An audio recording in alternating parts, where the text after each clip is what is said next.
Hello, everybody. Welcome to my second episode of my podcast. I'm so excited. This has really been, you know, in some ways a pipe dream. I didn't think I would be able to get to this point, but here we are, and it's so exciting. Probably not such a great segue, but in this episode, we're going to be talking about grieving. And it doesn't sound, I know I had promised more positive episodes, and I think that this will be. The title of this episode just isn't seemingly the most positive. Also, whatever your connotation with words. Words are so fun. But basically, in this episode, we're going to talk about grieving, specifically how I'm feeling nowadays. And I'm sure a lot of us as a collective can relate. I hope.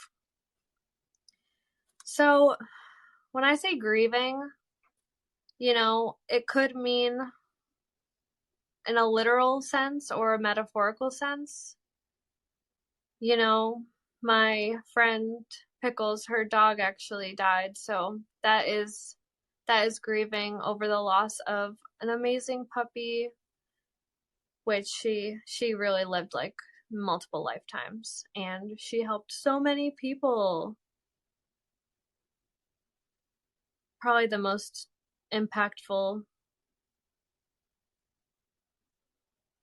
a dog could make life is what she was.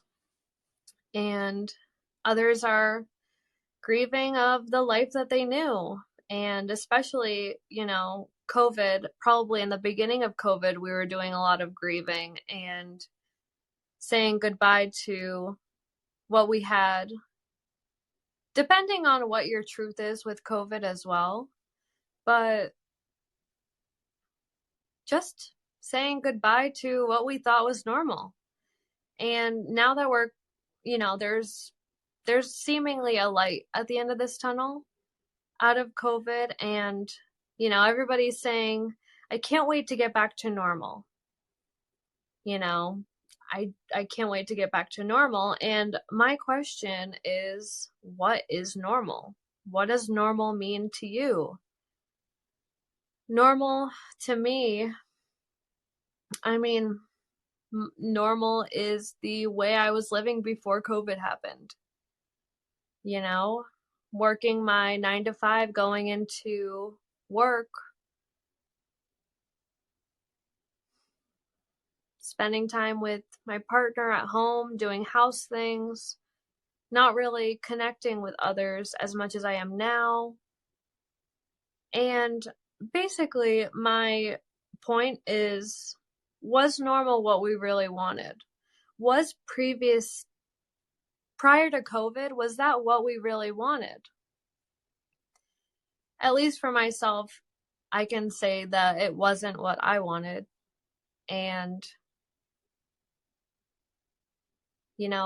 even though, during this time we've lost a lot of people and loved ones, and people have gotten sick, and that's incredibly unfortunate. In the same breath, though, COVID has given us time to really live in the present and slow down. In this society, in this patriarchal society, it's go, go, go. Don't look back. Worry about the future. Keep going. Don't stop. Don't breathe. Don't be present. And I'm just coming to learn that that is not what I like. I love to be present and in the moment, because really the present is all we have. We don't know what's going to happen in the future, and we can't change the past. So being present is so important. And honestly, even though time is going by fast, depending on what you're doing, time is a weird, crazy thing, right? Time's wild, but I was always, even when I'm older, I'm still probably gonna be like, where did the time go? But I genuinely think that when time is going by so fast, it could be, well, either you're having an amazing time or you're not necessarily living in the present. And being conscious and aware is so important. Again, I'm going to plug in that book, How to Do the Work by Dr. Nicole LaPera. It's genuinely taught me how to be present and just live in the moment, because I think that that's so important. And COVID allowed us to slow down. A lot of people lost their jobs. Hopefully, hopefully it was for the better. I mean, I think everything happens for a reason, right? And life isn't all about work and feeling obligated to keep doing the job that you need to because of fear, because of not having money. And fear of not having money holds us back from a lot of things, like doing anything, you know? Um, I think we're putting a pause on this right now, but Cameron and I were talking about having a baby, and we were trying for a little bit. And I feel that one of my life's purposes is to be a mom. And I love kids.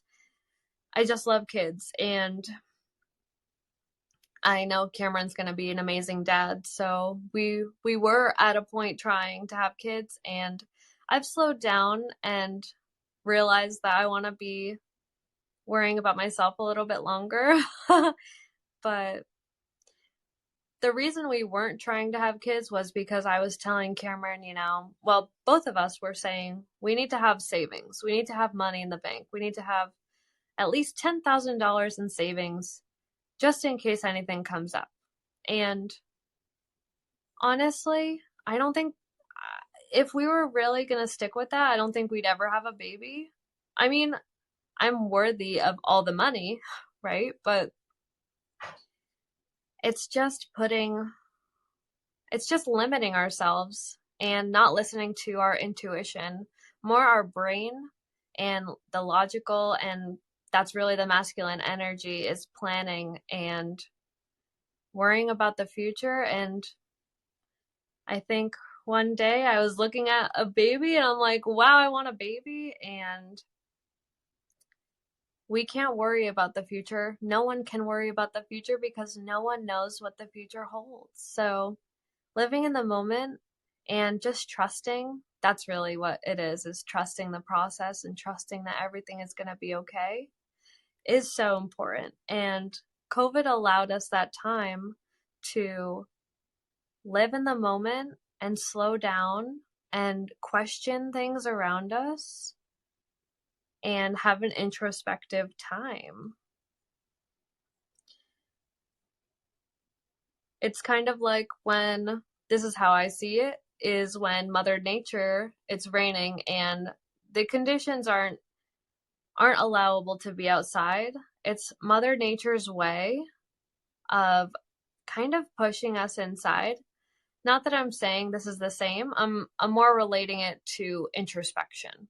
COVID allowed introspection, and when the weather is not ideal for being outside, that's kind of mother nature's way of kind of forcing us to be introspective. And I think that we all need a lot of that, a lot more of that. It's so easy to put on the TV or talk about other people or worrying about other things that aren't ourselves. Even though it's hard and challenging, looking inwards is the most important thing that we can do, each and every one of us. And if that's a hard thing to do, I ask you, why is it a hard thing to do? And it is, no, I'm actually acknowledging it is a hard thing to do. But it's really about healing yourself and being the best version of yourself and being the change that you want to see in this world. And that's really living with integrity and purpose. And I think that's so important.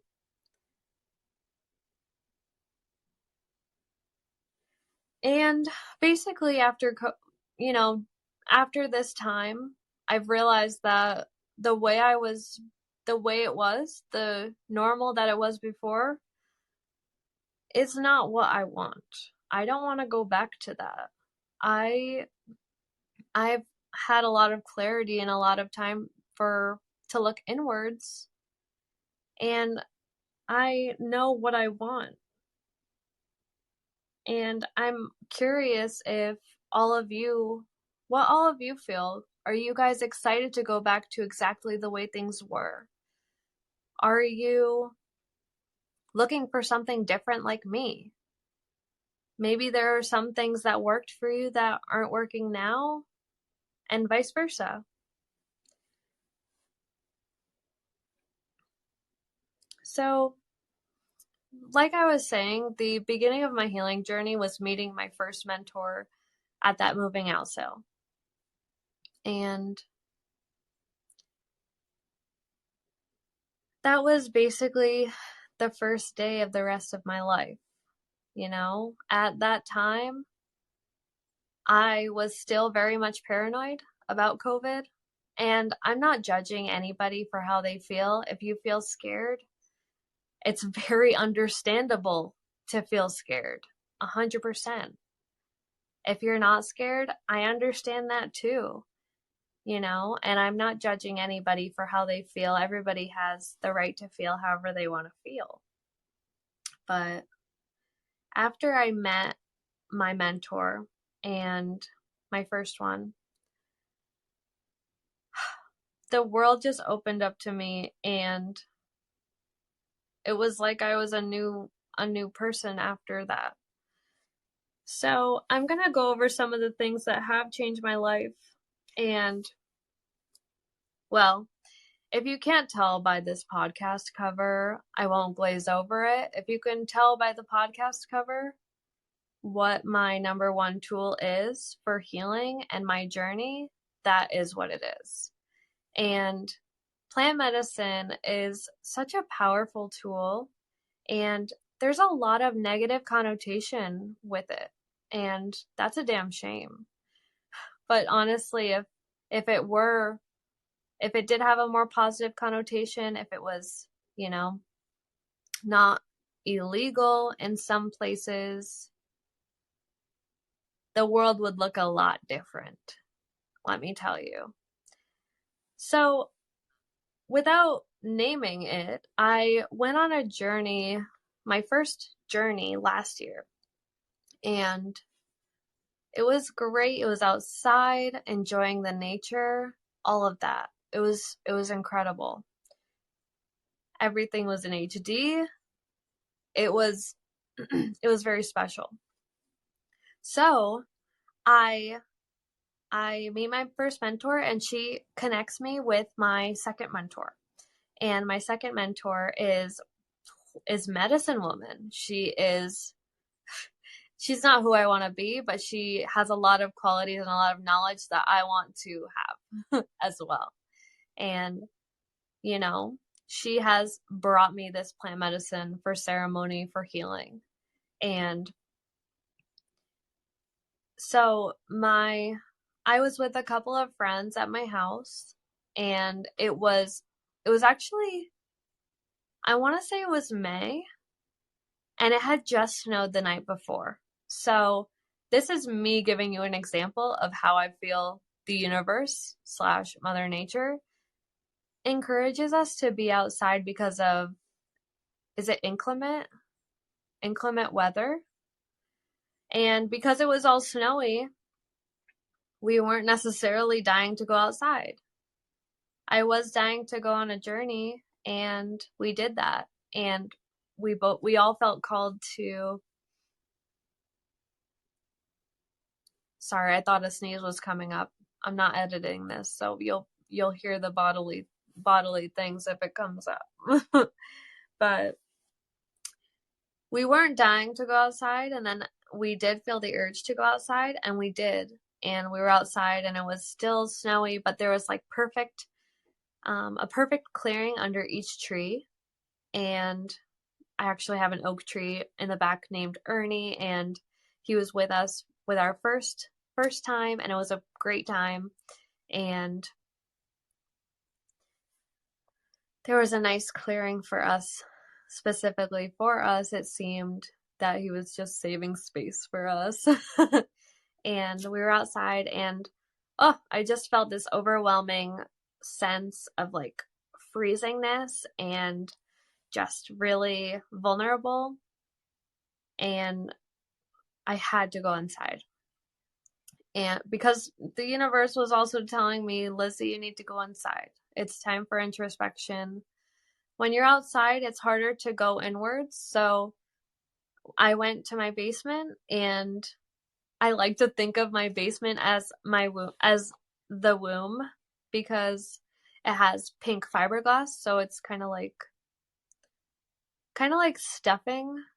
If you haven't seen fiberglass before, it's kind of like stuffing in stuffed animals or pillows, and it's just pink on the ceiling, and it really reminds me of a womb. And it sounds crazy to say, but I was totally reborn in that basement. In the basement that I'm not in it right now. But it was so intense and so uncomfortable. When you're going through serious changes, they're incredibly uncomfortable. So now I'll answer the why. Why is it uncomfortable to look inwards? Because it's incredibly uncomfortable. And that's really where the changes occur, is when you're feeling super uncomfortable. And I think it's crucial, to be honest, though, at least feeling uncomfortable. But yeah, I was going through a really uncomfortable time. I was pretty nauseous the entire time, and it was dark, and there was this blanket that was holding me through it.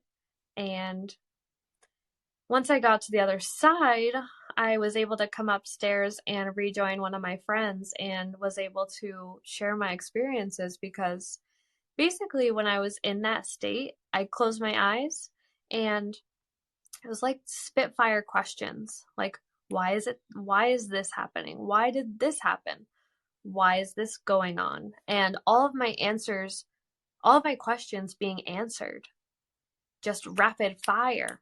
And there was a lot of knowledge and information going on, and a lot to take in.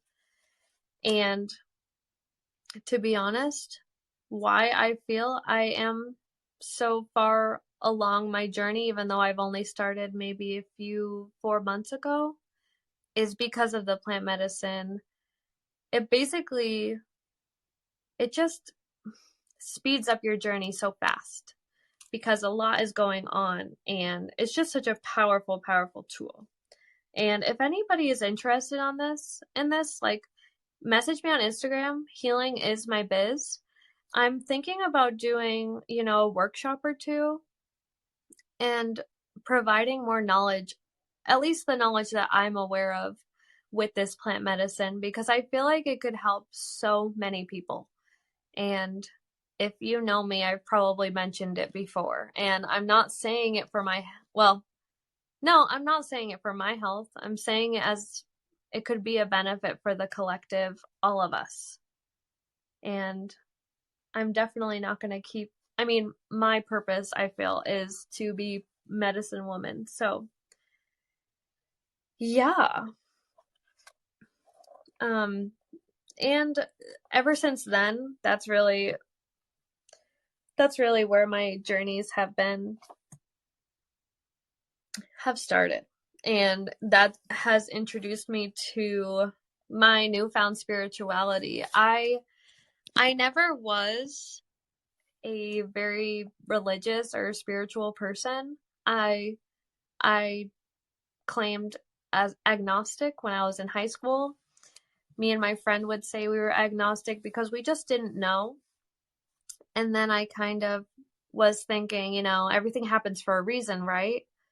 But also thinking that there was no higher being.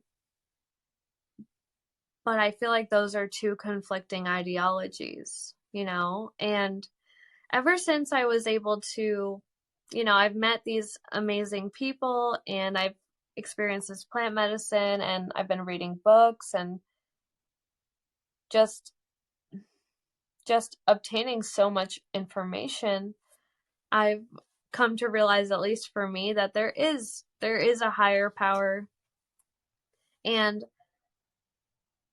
of course, whatever you believe in is so perfect. If you believe in nothing, that's also so perfect, I'm just sharing what I believe in case you're curious. I'm not trying to push my beliefs onto anybody, but in case you resonate, I do want to share. But so basically, if you know me, I love bees. My mom calls me Bee. I'm just very drawn to bees. And to me, what is happening, what the higher power is, when I say Mother Nature, when I say universe, those are the same things. And I also think of like queen bee. Like we're all bees, but there's a queen bee. And I like to think of God as goddess. I like to think that the goddess is a woman. I think that women are so powerful and we we need the help of, the sperms, but we create life on this earth, and I think that women are overshadowed. Is that a word? We're not recognized as the incredible, powerful people that we are. I can have a freaking baby. I can make a baby inside of me and create humans. And not only take care of myself, but I can take care of my baby. Men can take care of babies as well, but we create, like, babies' nutrition and food comes from us, from the women. We're just incredible creatures and we deserve all the praise. So, learning more about it, we're all divine creatures as well. You might think that, oh no, we're just gonna die and you can think this, of course. You can think whatever you want. But, some people think that we die and that's it. And we're just nothingness after we die. And to me, well, even in science, energy cannot be destroyed. It can only be transferred or whatever the other word is, okay? But energy just can't be destroyed. And though our physical bodies might age due to gravity and just deterioration,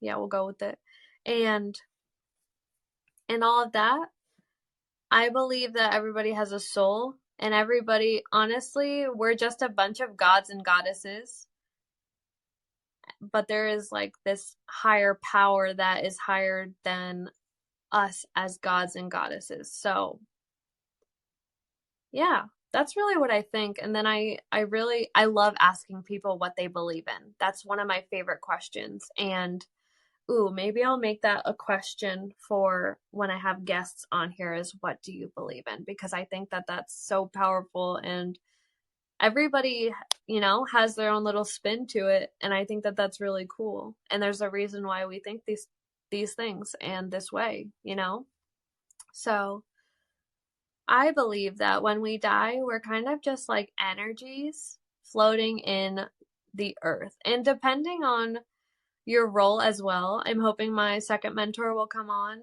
and explain this as well. But depending on our roles, I think that everybody on this planet is meant to be a light worker / healer and helping everybody on their journey while they help themselves on their journey. And those people who, fulfill their life's purpose, when they die, they have the option to either reincarnate or just live the rest of their existence in just everywhere, just being everywhere. And those who don't, I think they just reincarnate until they learn. So, I personally don't know how many lives I've lived. I think my granny said that she's lived at least 1,000, I want to say. And I think that that's just so fascinating. I think it's so interesting. And you might think that this is woo-woo, and that's fine, but you're listening to this and I'm not trying to. I am planting seeds into your brain and at least, giving you a different perspective. I think different perspectives are super important, but also hanging out with like-minded people is super, super important too. So basically, yes, I feel like I've done this before, which I feel, explains why I am so young. And I just feel this is my life purpose, is to help everybody. And part of posting this podcast is helping serve my life's purpose, which is so darn exciting. I just couldn't wait to start recording, to be honest, and talk to you lovely people. So, my next one was newfound purpose. And it's so darn true. I don't know if you've noticed, if you're on Instagram, if you've been following me, if you've known me from the past, I would never post on Instagram or social media. Actually, I'll say this. The most recent time I was posting on Instagram before I started this healing journey was when I actually got dumped by my first boyfriend. And the reason for that was because I was looking for external validation. And, when you get that external validation on Instagram or other social media, it makes you feel better for a little bit. And, my heart breaks for Lizzie, who, felt the need to do that. But basically, after I started this journey, I wanted to post on Instagram because I just realized what my life's purpose is to help everybody and as many people as I possibly can, So, yes. And I wrote down books. Books have really helped me find my purpose. How to Do the Work really helped me do the work, do the work that I needed to do to heal myself, reparent myself, follow my intuition, breathing, meditating, low belly breaths, so many good things. And also having the space and understanding for my parents and people I may have not had the patience and understanding for before. Journaling has really helped me too. That book actually really helped me to learning and getting back into journaling. And Cameron and I found this gem. It was when I was in 10th grade, and it was kind of like comic strips that I had made. It was my version of journaling, and it's so funny because they're just stick figures, and it was just me being obsessive about boys, and just 16-year-old me just, yes, life was just so simple back then. Well, so it's just funny to look back, and also it sparked back a lot of memories. So part of me wanted to journal so that I could go back and read what I was doing and how I was, and hopefully being able to remember in case I had a hard time doing that, to be honest. And when I write in my journal, I'm definitely not necessarily I'm not talking shit, and I'm like, oh my gosh, I want to publish this. I want to publish my journal and my diary, you know, it, especially if you're journaling and someone looks at that without your consent and permission, it's a complete invasion of privacy. But in this instance, I would be giving my consent to everybody who wanted to read it. And let me know if you have seen other books that are someone's actual diary, because I would die to want to see that. Words. I would love to see that, if that actually exists. I'm sure it does, but I just think that it would be so cool if I could publish my own, and I would hope that it could help other people and get even a more intimate perspective of me and my journey, because you can, when you read it in chronological order, you can it just gets more and more elevated, if you know what I mean. Like, even the writing, even the quality and the readability of my writing has gotten better because I'm practicing and I'm getting to know myself more. So if you're someone who wants to get to know yourself more, I highly recommend journaling. And if journaling isn't comfortable for you, getting it out somehow, for example, talking to you through this podcast, this is a form of journaling, and video journaling on Instagram or any other form of social media. And honestly, I have so many plants, and they're all alive, of course, right? They're all alive, and they all have energy associated with them. Everything has energy. And if you don't feel comfortable doing any of that, just talking to a plant will freaking help you. And I know that sounds so silly, but it's so true, As long as you're getting those thoughts that are buried deep down out of you, it's going to help you so much. And it might feel a little weird and uncomfortable, but I I promise you, you're going to feel better after you get that stuff off of your chest. And feeling it too, feeling the feels, and letting the emotion take over you so that you can just feel it and then let it go. Because if we keep suppressing stuff, and keeping it inside, it's just gonna be swept under the rug, and that rug is just gonna get so darn bumpy, and it's just gonna keep rearing its ugly head when you could just deal with it. And even though it's uncomfortable,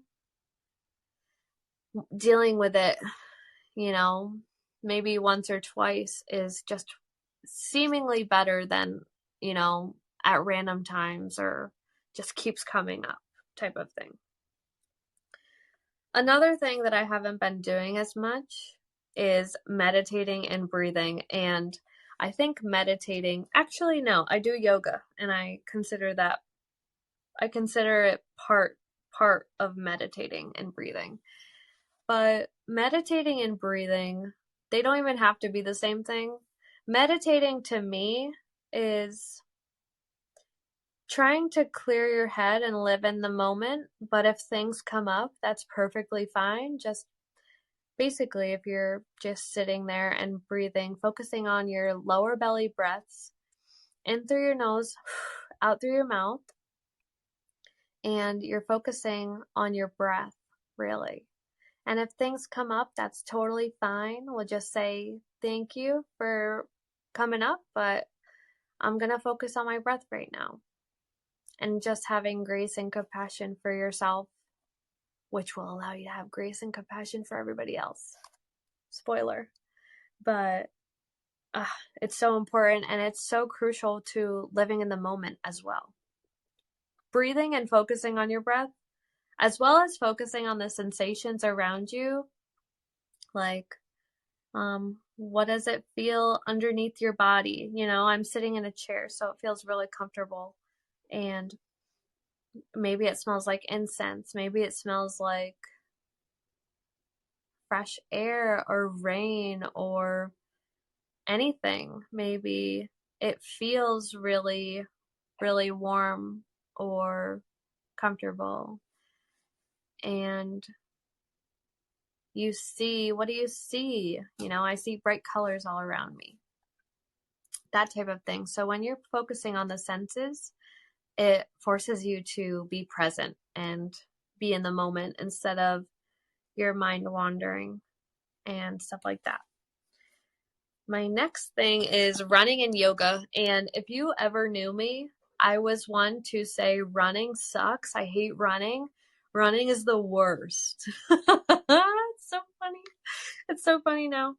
But on this healing journey, I just want to be the best version I can be, and I want to take care of myself. That's a huge part of this, is wanting to take care of yourself and knowing how to take care of yourself. And I didn't see this a lot growing up.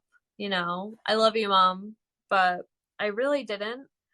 And like, honestly, I would have a hard time wanting to take a shower, you know?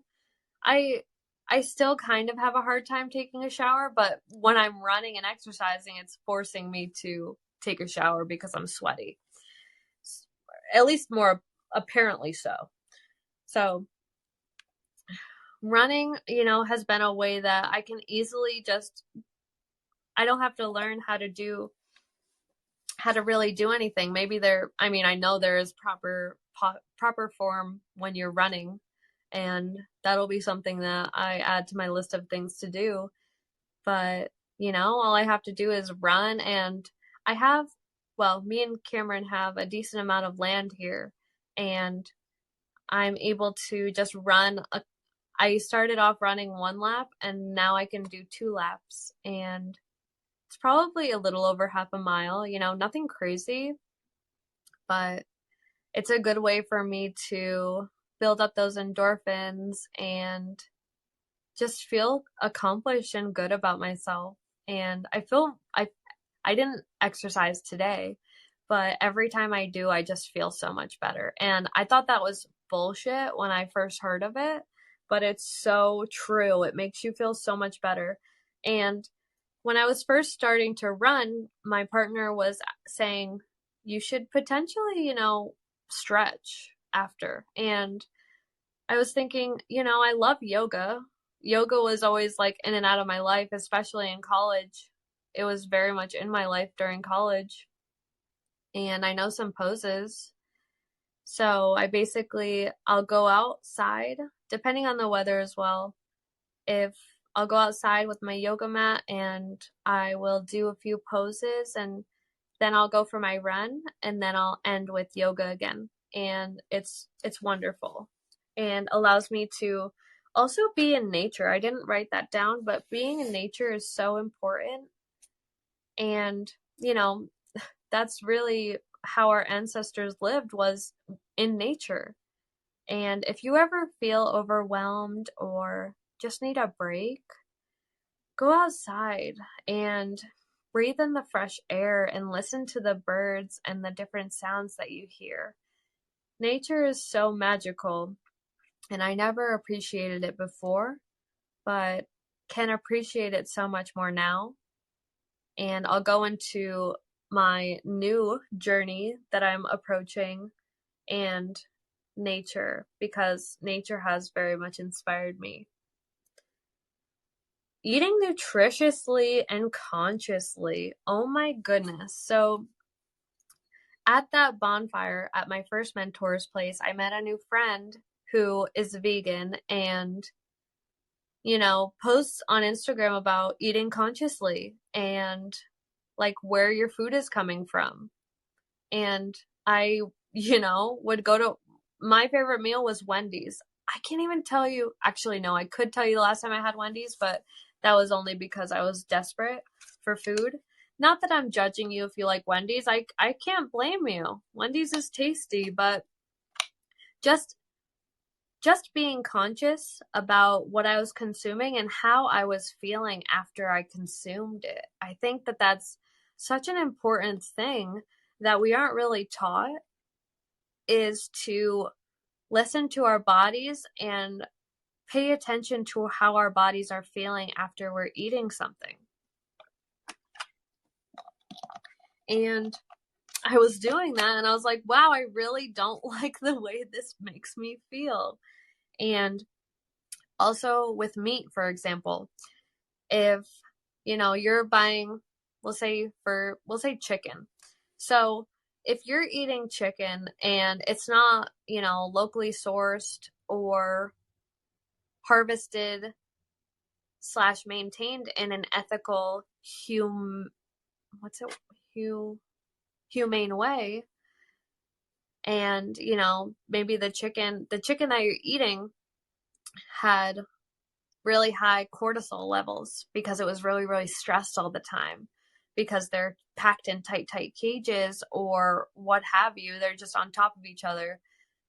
Not that I won't assume that's how a lot of them do it, but I feel like it is. And that's really how they make money, right? Is if it was more humane, it would cost more and all of that.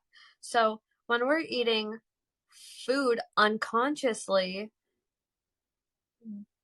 the energy that was in that animal, we're consuming that energy. It doesn't just go away, right? It's energy isn't destroyed, it's only transferred. And so basically the idea is, when you're eating chicken who maybe they had really high cortisol levels, that cortisol is in the chicken and you're eating that and you're putting that stress directly and literally in your body. So being able to acknowledge that is so important. And how you feel, just feel your body after you eat.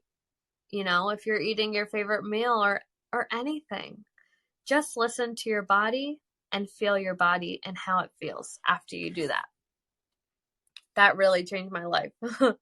So not just the things that you're consuming, but also the content you're consuming. So, I got my Instagram when I was like 13, or whenever it came out, if it was later than that. And of course, I'm not the same person I was yesterday, let alone the same person I was when I was 13. So after reading that How to Do the Workbook, she had put emphasis on being aware of the content you're consuming. And I finally opened my eyes and was like, wow, these posts aren't making me feel good. I always thought I was like too fat, or, I could never look like that. I could never, like, no matter what I do, I'm not going to look like that. And that's very, very true. And so basically, going through my feed at least, I was recognizing what made me feel good, how it made me feel in my body. This can go with literally anything that you're doing. Listen to your body and how your body's responding. So when I'm going and I'm looking at the Kardashians or any other model or celebrity, and I would feel bad about myself, that was, me telling myself I can't follow these people. So I unfollowed a lot of people. And now my Instagram is just filled with positivity and just good stuff that makes me feel good, which is why I'm on Instagram a lot. But yes, it's just so important. So if you're going through your feed and you're seeing things that don't make you feel good, unfollow, because that's really what is so disheartening about social media, is people post only themselves at the perfect times and making it seem as though their life is absolutely perfect. And it's not realistic. It might make them feel good to have all of the validation on Instagram, but probably doesn't make us feel too good, because our lives are not like that. Our lives aren't perfect. And to be honest, those people who are posting, their lives aren't perfect either. It's just, we just can't see it. We're only seeing what they put in our face. So yeah, try to be conscious about the content you're consuming. And if you want positive content, follow me on Instagram. Healing is my biz, B-I-Z. And I literally roll out of bed and I just roll out of bed and I put the camera on my face because that's realistic, and I posted me crying because that's realistic too. Actually, about the topic that we're talking about, grieving, and we're gonna get into the reason I was crying a little bit more soon. I'm glad I wrote this down. I wrote, realizing weed every day wasn't good for me.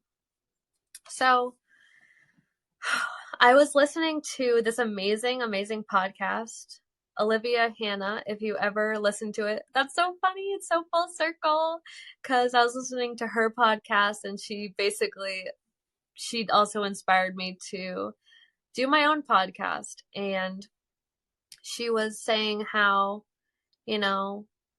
if you're doing drugs or something every day, everything in moderation is fine, right? Or things in moderation. I wouldn't say everything, but things in moderation are okay, right? And she was talking about how if you smoke or, are doing things in an unhealthy way, that we're using them to cope. Even watching TV, even watching excessive amounts of TV, because you're kind of addicted to the way it makes you feel. I would only watch shows that made me happy and made me laugh, only funny stuff, because I was really familiar and addicted to the way it made me feel. So with the weed, I was really using it as a coping skill, and I was using it to cope with boredom because I was bored. And whenever I was bored, I would just smoke and be less bored, you know? And I think once you overdo it on certain plant medicines and other things, it doesn't have the benefits anymore. It almost is doing you a disservice, if you know what I mean. Like, I was getting really anxious and paranoid, and it didn't feel good for me, but I would still do it because even though it's not an addictive substance, I was still addicted to it, if that makes sense. And I was using it as a coping mechanism for boredom, and it's not the healthiest thing. So me realizing that, smoking every day didn't make me feel good, changed my life. And I was finally able to stop. I thought I was going to be forced to stop because of the baby venture we were going to go on. And I just wanted to because I realized it didn't make my body feel good. So realizing what you do, whether that be drugs, or I shouldn't say drugs, whether that be, certain substances or alcohol or anything else, try to listen to your body and see what it's telling you and how it makes you feel. And of course, no judgment if you're doing these things. No judgment at all. I'll never judge anybody ever. I promise you that. Another experience that it showed me was living in community and basically everybody supporting each other. So how our ancestors lived was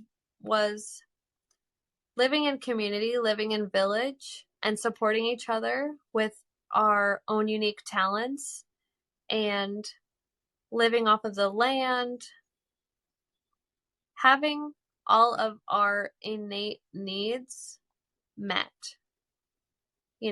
What do we really need? Shelter, water, and food.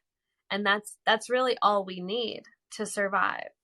And just the bare necessities, you know what I mean? In this society, it's hard to see that's all we need when, at least for me, I have a ton of student debt because I was pressured to go to college.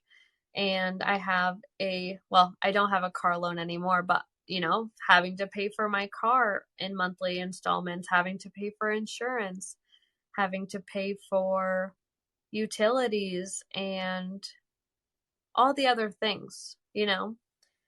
And I visited a community that it was just amazing. Just so many like-minded, wonderful people there who loved themselves and loved everybody else unconditionally. And were there to support each other and uplift each other. And it was absolutely incredible. That helped me figure out what I wanted to do and how I wanted to live my life. So I'm going to go into the transition and the grieving, why I've been grieving a lot lately. And the reason for that is because I'm realizing the way that I'm living right now isn't, I'm getting back into alignment. I'm not out of alignment, but I'm getting back into alignment, and it's not necessarily in alignment with my soul's purpose.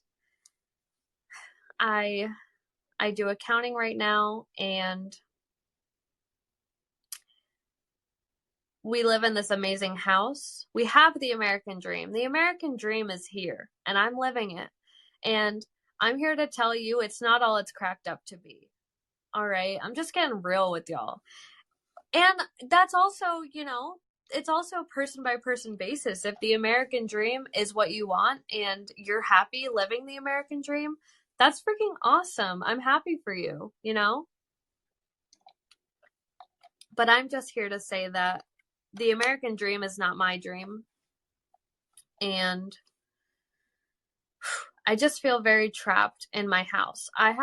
We have an amazing house. It's our dream home. And I feel very trapped in my home because I feel very tied to this mortgage payment that I have to make for the next 30 years, and